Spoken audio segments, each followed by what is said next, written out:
देखियो, होली के अवसर पर हमारे सबके नेताजी विमल सिंह जी कते जैसे यहाँ के चश्मा आसमा पहन के आई उम्र में जैसे यहाँ के होली के कते खुमार से इनका पर चढ़ल की विमल जी होली के अवसर पर कुछ कह चाहिए?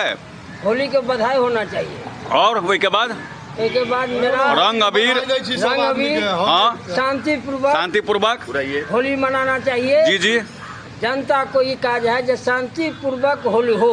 जी जी, और एक बाद कुछ हो और अहाँ के तरफ से कुछ व्यवस्था है होली में सारा व्यवस्था चलू तो विमल सिंह के तरफ से इसे होली के अवसर पर अहाँ सबके जे मिठाई उठाई खाए के थे और जे अहाँ सबके मतलब इच्छा है अहाँ के खाए के विमल सिंह जी के तरफ से उनका घर पर जैसे पूरा व्यवस्था है कल अहाँ सब आबि के और अहाँ सब जैसे होली के आनंद लियो। और फेकन बाबू अहाँ कथी किए अहाँ के तो अब चुनाव आबि रहा है, अब तो वोटर हम ही छिए।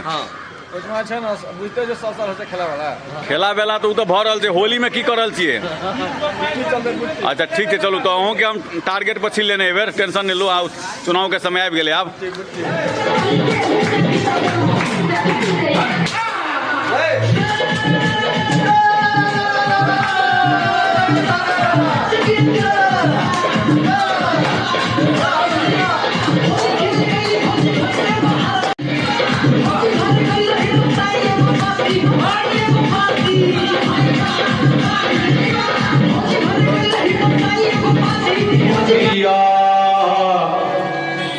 अगर आप भी चाहते हैं कि आसिया म्यूजिक के वीडियो सबसे पहले आप तक पहुंचे तो लाल बटन को दबाएं।